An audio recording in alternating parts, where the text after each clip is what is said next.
الحمد لله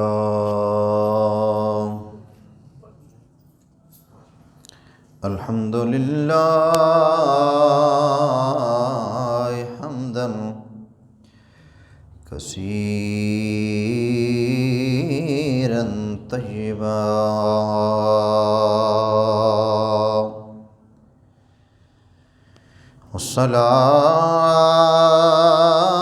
والصلاة والسلام على نبي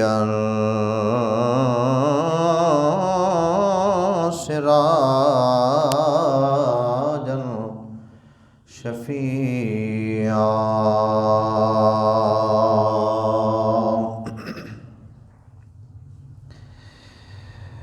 والصلاة والسلام على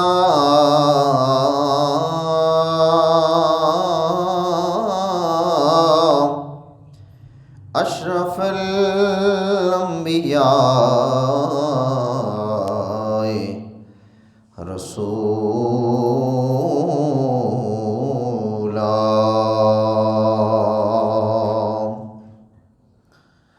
وعلى آله وأصحابه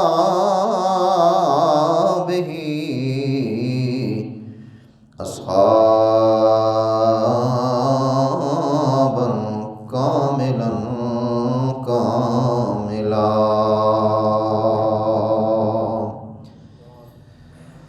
أما بعد فأعوذ بالله من الشيطان الرجيم بسم الله الرحمن الرحيم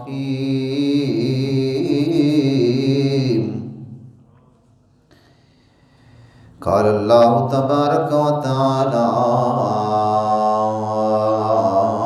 بسم الله الرحمن الرحيم ثم دنا فتدلى فكان قاب قوسين أو أدنى صدق الله مولانا العظيم إن الله وملائكته يصلون على النبي يا أيها الذين آمنوا صلوا عليه وسلموا تسليما صلى الله عليك يا رسول الله وسلم عليك يا حبيب الله صلى الله عليك رسول الله وسلم عليك يا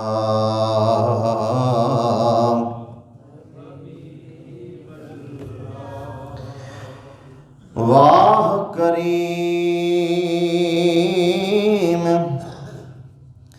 امت دا والی تے مہر شفاعت کرے دا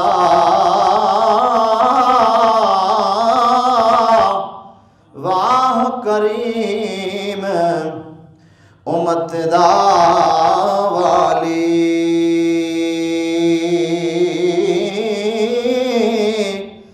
تے میرے شفاعت کردہ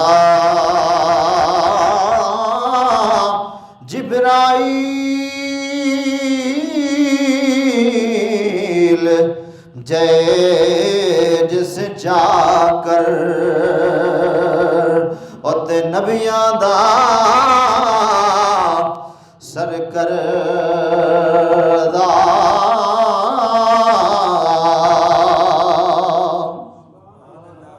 اتنی ڈیلی سبحان اللہ نہ کیا دیکھو نا سبحان اللہ اللہ دا نام ہے کر کے ماحول بنایا کرو تاکہ سننے والا محسوس کرے کہ تسی اتنے بیٹھے ہوئے ہو اور اللہ نے پاکی بیان کرنے واسطے ہمتن گوش یعنی اللہ نے گھر وچ بہ کے سبحان اللہ آکھنا وہ بھی سنجیدہ زبان نال سبحان اللہ بھائی کوئی بدے والا نہ بدے ہو کوئی کسی حوالے نال سا مجبوری نہیں بلکہ ساڈے ایمان کی ضرورت ہے۔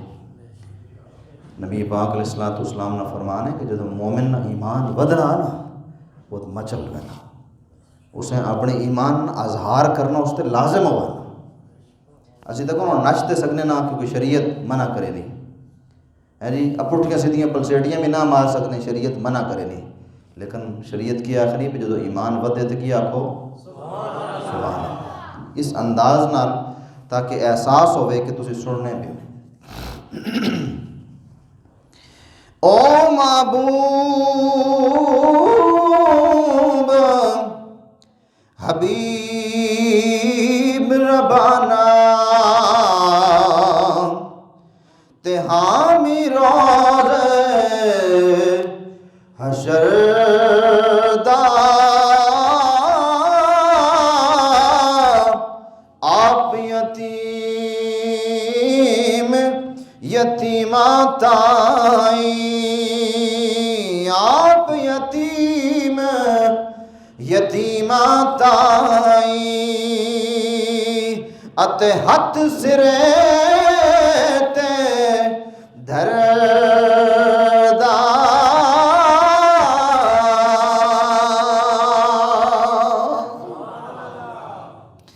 تے جیل کے جیل اخباری عطر گلابوں تے دھوئے نت زبانہ یارو دھوئے نت زبانہ نام نہ دے لائق نائی تے کی کلمے دا کہنا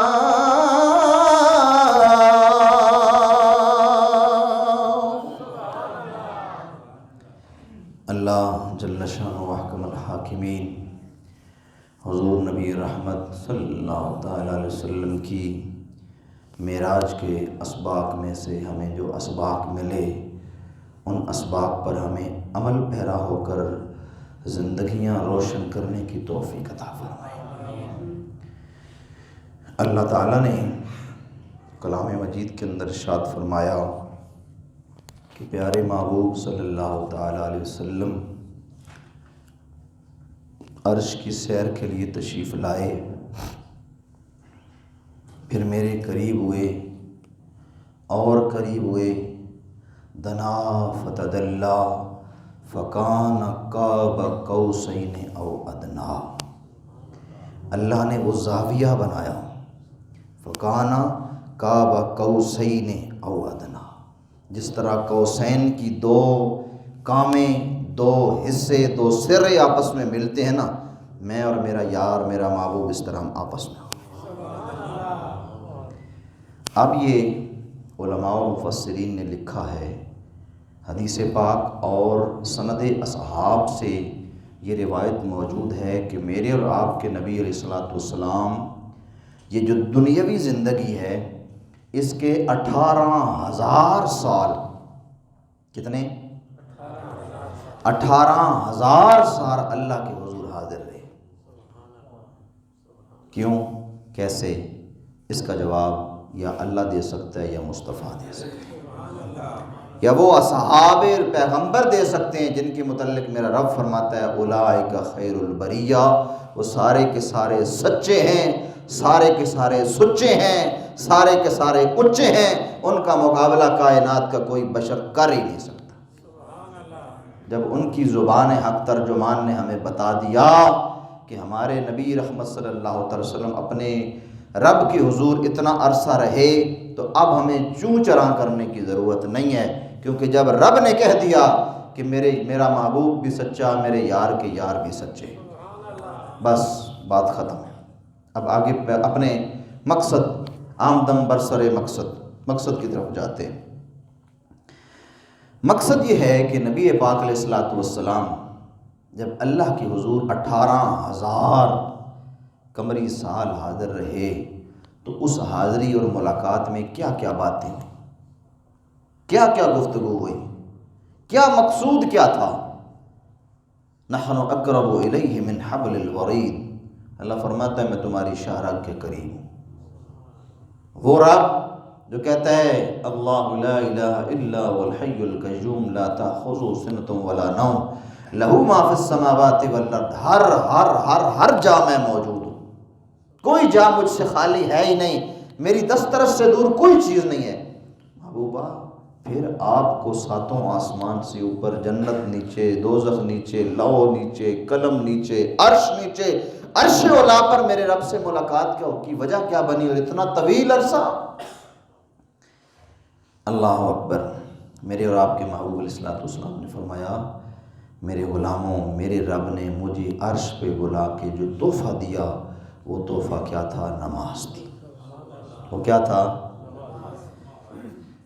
اللہ اکبر کبیرہ۔ محبوب پاک صاحب الاولاق صلی اللہ تعالیٰ علیہ وسلم کے علماء، تحفہ جس کو دیا جاتا ہے وہ تحفہ اپنا چھپا کے رکھتا ہے، کسی کو بتاتا نہیں، دکھاتا نہیں، اگر دکھائے تو دکھا کر واپس کر لیتا ہے۔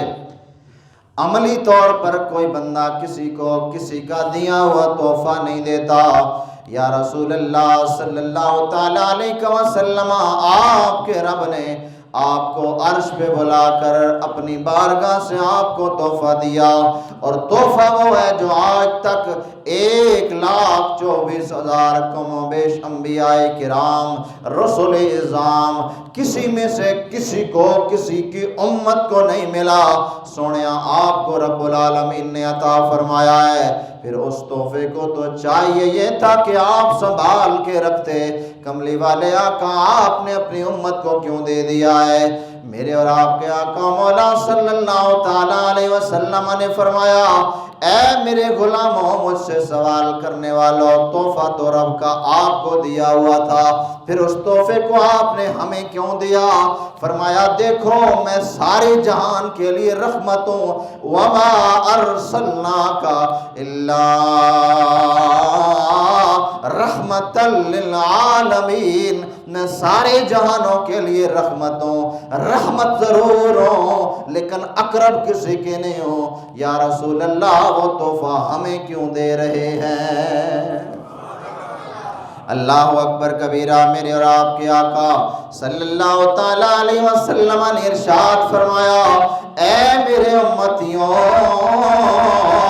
وہ تحفہ تمہیں اس لیے دے رہا ہوں کہ میرا رب فرماتا ہے لقد جاءکم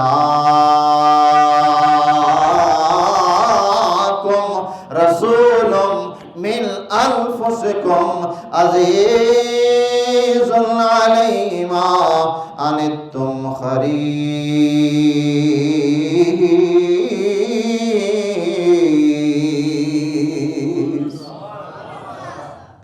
اب عزیز اور حریص ان دو لفظوں پر ہم بات کرتے ہیں، وقت ختم ہو جائے گا۔ اللہ نے اپنے محبوب کو فرمایا محبوب آپ ساری امت کو عزیز رکھتے ہیں، محبوب آپ حریص ہیں۔ حریص کا کیا معنی ہے بتائیے کیا ہے؟ اپنی بولی میں سمجھا دیجئے۔ یہ لفظ جو ہے محتاط لفظ ہیں۔ حریص کا کیا معنی ہے؟ ہم کسی کو دیکھتے ہیں کہ بہت پیسے اکٹھے کرتا تو ہم کیا کہتے ہیں؟ لالچی ہے، حریص ہے۔ ایک حریص کا معنی ہے لالچی، ایک حریص یہ اللہ نے اپنے محبوب کو لقب دیا ہے۔ لالچی تو لقب تو نہ ہوا نا، یہ تو کیا ہے؟ مذمت ہے، عیب ہے، تانا ہے، بدی ہے جی۔ لیکن رب نے اپنے محبوب کو فرمایا حریص، سونیا تو حریص ہے۔ یا رسول اللہ آپ کیسے حریص ہیں؟ فرمایا جب کوئی اپنے لیے کوئی چیز بچا کے رکھے، چھپا کے رکھے، اسے ذاتی حریص کہتے ہیں۔ اللہ نے فرمایا محبوبہ تو امت کے لیے حریص ہے، ہم نے تجھے دیا، تو اپنی چیزیں بھی امت کو دیے جا رہا ہے۔ فرمایا محبوبہ ہم نے یہ تحفہ تجھے دیا تھا، عرش والے رب نے عرش کو، کون سا عرش؟ اسی سورہ توبہ کی آخری حصے میں اللہ نے فرمایا لَقَدْ جَاءَكُمْ رَسُولٌ مِّنْ أَنفُسِكُمْ عَزِيزٌ عَلَيْهِ مَا عَنِتُّمْ حَرِيصٌ عَلَيْكُمْ بِالْمُؤْمِنِينَ رَءُوفٌ رَحِيمٌ فَإِن تَوَلَّوْا فَقُلْ حَسْبِيَ اللَّهُ لَا إِلَٰهَ إِلَّا هُوَ عَلَيْهِ تَوَكَّلْتُ وَهُوَ رَبُّ الْعَرْشِ الْعَظِيمِ۔ عرش کو کیا رب نے کہا؟ عرش عظیم۔ قرآن ہے، قرآن، حدیث نہیں ہے۔ قرآن عظیم کے اندر اللہ نے فرمایا عرش کو عرش عظیم۔ وہ عرش عظیم نیچے رہ گیا، رسول اعظم اوپر چلے گیا۔ عظیم نیچے اور اس کے اوپر جو وہ کیا ہے؟ اعظم، اس کے افضل ہے کہ نہیں؟ مثال کے طور پر یہ بزرگ ہمارے کرسی کے اوپر بیٹھے ہیں، کرسی نیچے یہ اوپر، یہ افضل یا کرسی افضل؟ یہ افضل ہے جی، جو اوپر ہے وہ افضل ہے نا، نیچے والی تو اس کو سپورٹ کر رہی ہے چیز۔ اب مجھے بتاؤ جو نیچے رہ جائے اس کو رب کہتا ہے یہ عرش عظیم ہے، اور جو اوپر چلا جائے وہ پتہ چلا وہ رسول اعظم ہے۔ اسی قرآن کے اندر آپ نے فرمایا عرش مجید، ذو العرش المجید، مجید نیچے رہ گیا، جو اوپر گیا وہ امجد۔ میرا رب فرماتا ہے سونیوں عرش عظیم ہے، عرش مجید ہے، وہ عرش نیچے رہ گیا، امجد و اعظم اوپر چلے گیا ہے جی۔ اور ایسے نہیں گیا، ان کے خود نہیں گیا بلکہ ان کے نالین بھی اوپر چلے گئے، ان کے نالین بھی اوپر چلے گئے۔ تو یارو جو نالین سمیت اپنے عرش عظیم کو جس کو بلا لے، اس نے اپنے محبوب کو کتنے عظیم تحفے دیے ہوں گے، کتنے عظیم تحفے دیے ہوں گے، ذرا غور تو کرو۔ اور اتنا عظیم تحفہ کہ سجدہ تو ایک کرے 50 سجدوں کا ثواب لے لیتا ہے۔ اللہ اکبر، اللہ اکبر۔ ذرا غور کریں، روپیہ ایک دے کر 50 روپے کی چیز ملتی ہے؟ 1000 کی چیز لینی، 1000 دے کر 50,000 والی چیز بندہ لے سکتا ہے؟ 1,00,000 روپیہ دے کر 50 لاکھ والی چیز بندہ لے سکتا ہے؟ نہیں۔ سجدہ تو ایک کرے، میرا عرش والا رب کہتا ہے تو فرش پہ میرے عرش والے تحفے کو اپلائی کرے گا، میں رب العظیم تجھے عرش پہ رہ کر فرش والے بندے کو عرش کے تحفے کا صلہ عطا کر دوں۔ اللہ اکبر۔ اب تمہاری مرضی ہے یا میری مرضی ہے، جس رب نے اپنے محبوب کو عرش عظیم اور عرش مجید سے اوپر بلا کے اسے اعظم و امجد بنایا اور اس کو کتنے بڑے بڑے تحفے دیے، ان تحفے میں سے ایک تحفہ نماز ہے اور وہ تحفہ امجد ہے، تحفہ اعظم ہے۔ جب وہ خود اعظم ہو گیا، اس کے نالین اعظم ہو گئے، تو پھر جو تحفے اس کو ملے وہ اعظم ہوئے کہ نہ ہوئے؟ وہ اعظم تحفے لفظوں کے اندر جان مک جاتی اس سے آگے، جو لفظ اللہ نے اپنے محبوب کے لیے عطا فرمائے۔ سورہ جمعہ کی آیت ہے، پہلی آیت، یسبح للہ ما فی السماوات والارض، یسبح، زمین و آسمان کی ہر چیز میرے مولا تیری تسبیح کرتی ہے، لیکن تو ہے کہ اپنے محبوب کی تسبیح کرتا ہے۔ ایک ہے منہ سے تسبیح کرنا، ایک ہے اپنے اعضاء کو ہلا کے کسی کی شان بیان کرنا، ایک عملی طور پر اپنے بارگاہ میں خود بلا کے ساری چیزوں کو نیچے رکھنا اور اپنے محبوب کو اوپر رکھنا۔ اور اس مقام پر اللہ نے کون سا تحفہ دیا؟ بولو کون سا؟ نماز۔ کون سا تحفہ؟ آج دو چیزوں پر بات کریں گے، دو تحفے، ایک تحفہ نماز اور ایک اور تحفہ ہے، وہ آخر میں بات کرتے ہیں۔ ویسے تو تحفے بہت سارے ہیں، لیکن امت قبول کرے تو، امت قبول کرے تو، متحمل ہو جائے تو، اللہ اکبر۔ اچھا، اللہ نے فرمایا عزیز علیہ ما عنتم حریص، سونیا تو اتنا اتنا اتنا حریص ہے اور اپنی امت کو اتنا عزیز رکھتا ہے، اتنا عزیز رکھتا ہے کہ ہم جو تجھے دیتے گئے تو امت کو دیتا گیا۔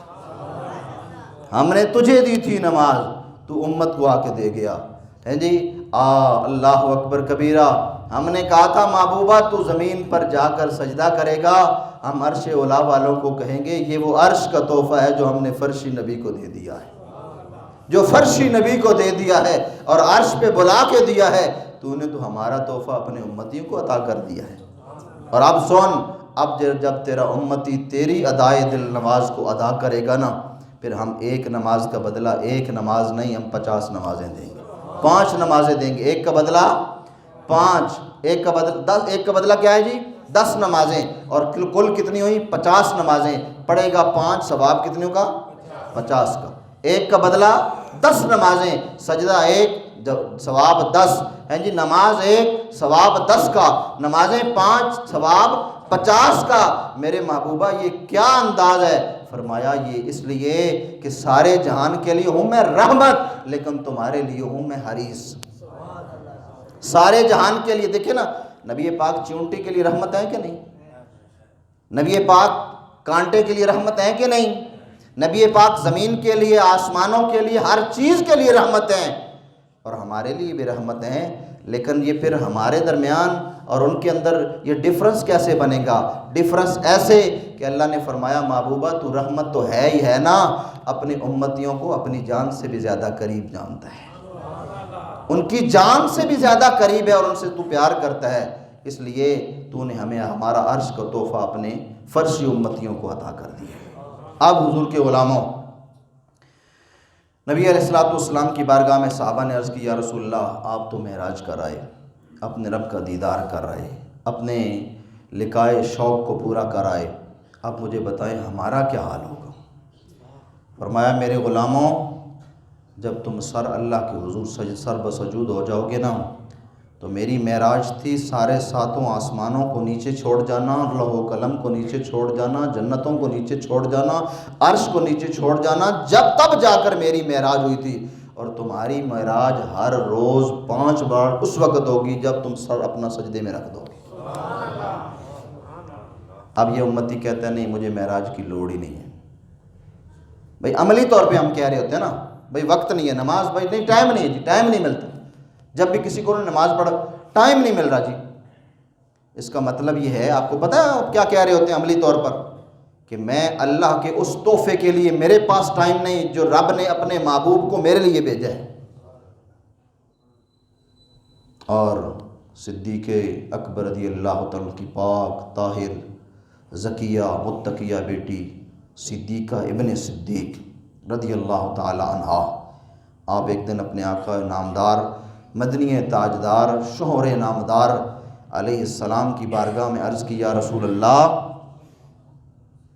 جو اللہ کی بارگاہ میں آپ حاضر رہے، میرے ابا جان کہتے ہیں میری تو مجال نہیں ہے میں نبی پاک کی بارگاہ میں کوئی بات عرض کروں، آپ اپنے شوہر نامدار سے اگر عرض کریں، اپنے نبی پاک سے عرض کریں، کیونکہ سرکار اے عائشہ آپ سے راز و نیاز کی باتیں کرتے ہیں، ذرا وہ بات تو پوچھیں سرکار نے معراج کی شب کون سی باتیں کی تھیں، کوئی ایک آدھ بات اور ہی بتا دیں۔ جناب عائشہ فرماتی ہیں میں نے پوچھ لی، لیکن سرکار نے فرمایا میری زندگی میں عائشہ یہ بات نہیں کرنی کسی سے۔ عرض کی یا رسول اللہ ٹھیک ہے۔ جب سرکار علیہ السلام کا وصال با کمال ہو گیا، جدائی کے تیروں نے صحابہ کے دل چھلنی کر دیے، سیدنا صدیق اکبر اپنی بیٹی کی بارگاہ میں حاضر ہوئے، فرمایا اے امہات المؤمنین میں سے ایک سرخیلے، اماں میں آج تیری بارگاہ میں حاضر ہوں، تو میرے نبی کی رازدان تھی، مجھے بتا میرے نبی نے عرش کی باتوں میں سے کوئی بات بتائی ہے؟ اللہ اکبر۔ آپ نے فرمایا ہاں بتائی تھی۔ کیا؟ جناب عائشہ فرماتی ہیں اے میرے والد گرامی، میرے محبوب علیہ السلام نے ارشاد فرمایا، میرے رب نے فرمایا عائشہ اگر کوئی بندہ کسی کا دل دکھائے گا رب کے عرش کو ہلا دے گا، رب کے عرش کو ہلا دے گا۔ کسی کا دل نہ دکھانا، کیونکہ کسی کا دل دکھانا رب کے عرش کو ہلانے کے مترادف ہے۔ حضور کے غلاموں، میں اور آپ معراج کے سارے جشن مناتے ہیں، ہم شب معراج کے ماننے والے ہیں، جلسہ معراج شوق سے سنتے ہیں، لنگر پکا کے شوق سے کھاتے ہیں، لوگوں کو نبی پاک کے اس معجزے کی دعوت دیتے ہیں، اس معجزے کی محفل کی دعوت دیتے ہیں، لیکن کبھی یہ بھی سوچا کہ ہماری زبان ہمارے اشاروں، ہمارے کنایوں نے، ہماری زندگی نے کتنے لوگوں کی تانوں سے اور دل دکھایا ہے، اور کتنے اپنے اعمال سے ہم لوگوں کی زندگی کو جیرن کر چکے۔ اللہ اکبر کبیرہ۔ آج میں اور آپ صرف یہ بات کہہ کر راضی ہو جاتے ہیں ہم نے نماز پڑھ لی۔ میرے آپ محبوب علیہ الصلوۃ والسلام کی مستند حدیث ہے، مستند، فرمایا تم لاکھ نمازیں پڑھو، تہجد پڑھو، اشراق پڑھو، چاش پڑھو، حجاج بن جاؤ، حاجی نہیں الحاج بن جاؤ، لیکن سب کچھ تمہارے منہ پہ مار دیا جائے گا اگر تم کسی کا دل دکھاؤ گے، اگر تم کسی کا دل دکھاؤ گے۔ ہم دل تو کیا سارا بدن دکھا کے بیٹھے ہوئے، اور پھر خوف بھی نہیں آتا، کسی سے معافی مانگنے کے لیے بھی تیار نہیں ہے۔ یہ زندگی کا تھوڑا سا سفر ہے۔ اللہ تعالیٰ جل شانہ احکم الحاکمین اس تھوڑے سے سفر کے اندر ہمیں اپنا محاسبہ کرنے کی توفیق عطا فرمائے۔ نبی پاک علیہ الصلوۃ والسلام کا معراج پہ جانا بہت بڑی شان ہے، بہت بڑی شان ہے، لیکن اس شان کا یہ مقصد نہیں ہے کہ ہم اپنی زبان سے نبی کی شان کا نعرے لگا کر عاشق رسول ہونے کا دعویٰ کر کے گھروں کو چلے جائیں، اور کل جب قیامت آئے تو یہ سب کچھ ہمارے منہ پہ مار دیا جائے کہ تم تو جھوٹے تھے، تمہاری زبان پر کچھ اور تھا اور تمہارے دل میں کچھ اور تھا۔ اس لیے چٹھی چادر عملہ والی، داغ نہ لامی جڑیاں، پھر نہ آکھیں حشر دہاڑے، ہائے ربا کی بڑیاں۔ اور بزرگ فرماتے خش خش جنہ قدر نہ میرا، میرے صاحب نو وڈیائیاں۔ خش خش جنہ قدر نہ میرا، میرے صاحب نو وڈیائیاں۔ حضور کے غلاموں، یہ منہ سلامت آپ کو پتہ ہے کس کے لیے؟ قرآن کہتا ہے وَمَا كَانَ اللَّهُ لِيُعَذِّبَهُمْ وَأَنْتَ فِيهِمْ۔ سونیا یہ سب باتیں آپ ان کو بتا کے آئے ہیں، یہ غلطی بھی نہ کرنا، یہ غلطی بھی نہ کرنا، یہ کام بھی نہ کرنا، یہ کرتوت بھی نہ کرنا، اس سے فلاں فلاں امت کو ہم نے الٹا کر دیا تھا، کسی کو قردۃ خاسئین کیا، کسی کو مچھر بنایا، کسی کو کیا بنایا، کسی کو کیا بنایا، لیکن پھر بھی تیری بات سن کر بھی انہوں نے عمل نہ کیا۔ دل تو کرتا ہے ہم ان کو مروڑ کے رکھ دیں، لیکن وَمَا كَانَ اللَّهُ لِيُعَذِّبَهُمْ وَأَنْتَ فِيهِمْ۔ لیکن بات اتنی سی ہے کہ فقط اتنا سبب ہے نقاد بز میں معاشر کا کہ ان کی شان محبوبی دکھائی جانے والی ہے۔ اللہ تعالیٰ عمل کی توفیق عطا فرمائے۔ ابھی نماز جمعہ کے فوراً بعد، سلام کے بعد، الحمدللہ الحمدللہ علی احسانہ علی فضلہ، اس کے فضل اور اس کے کرم سے ہم اس قابل نہیں ہیں، سچی بات ہے۔ آپ تمام ماں باپ کی محبتوں اور الفتوں کا ایک نتیجہ ہمارے سامنے آیا ہے کہ ہم یہاں اس جامع مسجد 11ویں والی کے اندر اللہ کے قرآن کی کلاس کا آغاز کرنے جا رہے ہیں۔ آپ سب کو مبارک ہو، اللہ کریم ہم سب کو ہماری نسلوں کے اندر قرآن کا ذوق پیدا کر دے۔ حضور کے غلاموں، جب تک ہم قرآن سے جڑے رہیں گے، اللہ کی عزت کی قسم ہے کائنات کی ساری ایٹمی پاوریں ایک طرف ہو جائیں، ہم قرآن والے، ہماری تاریخ ہے کہ اللہ نے ہمارے طرف سے پرندوں کو اڑا کر ان کے منہ میں کنکر کو بھی میزائل سے سخت بنا دیا، اور اللہ نے فرمایا الم تر کیف فعل ربک باصحاب الفیل الم یجعل کیدہم فی تضلیل وارسل علیہم طیرا ابابیل۔ تم نے دیکھا نہیں کتنا معمولی سا پرندہ تھا، ہم نے اس کے منہ کے اندر کنکر ڈالنے کی اسے شوق عطا کر دیا اور اسے عقل دے دیا، وہ اوپر لے کر جا کر پھینکتا تھا، ہاتھی چیختے چنگھاڑتے دوڑ جاتے تھے۔ کیوں؟ آج بھی ہو گر ابراہیم سے ایمان پیدا، آگ کر سکتی ہے انداز گلستان پیدا۔ حضور کے غلاموں، ساری کائنات کی عزتیں، ساری کائنات کی ترقیاں، ساری کائنات کی عظمتیں قرآن کے اندر ہیں۔ اگر قرآن کے اندر نہ ہوتی تو عرش والا رب اپنے محبوب کو یہ تحفہ دے کر نہ بھیجتا۔ آؤ، جن لوگوں نے اس کے اندر دامیں، درمیں، سخنیں، جس طرح بھی ہماری مدد کی، ان سب کے لیے دعا بھی کریں، اور آپ سب اس کے اندر شامل ہوں۔ میری دعوت ہے آپ سب کے لیے، شاید کسی کی زندگی کتنی ہے کتنی نہیں، آپ اس نیکی کے اندر شامل ہو جائیں۔ ہمارے بچے انشاءاللہ درود و سلام کے بعد یہاں بیٹھ کر قرآن مجید کی آج ابتدا کریں گے، اور انشاءاللہ 3 سالوں کے اندر یہ بچے قرآن مجید کے حافظ، ترجمہ پڑھنے والے، ترجمے کے حافظ، قرآن کے حافظ، تجوید، قرات، نعت گو اور تقریری مقابلے کے حامل، اور انشاءاللہ سکول کی کلاسوں کے اندر 75% نمبر لینے والے ہوں گے انشاءاللہ۔ جس رب نے آج تک ہماری یاوری فرمائی ہے، مدد فرمائی ہے، میرا مالک آئندہ بھی ہماری مدد فرمائے گا۔ آپ تمام ماں باپ کو دعوت ہے، بس اس دعا میں آپ شریک ہوں، چند منٹوں کی بات ہے۔ گھروں میں بھی جا کر آپ کے بے شمار کام ہوں گے، لیکن یہ کام وہ ہے جو آپ کی قبر و آخرت کے لیے بہترین ہے۔ اللہ تعالی ہم سب کا حامی و ناصر ہو۔ آپ سنتیں ادا فرما لیں۔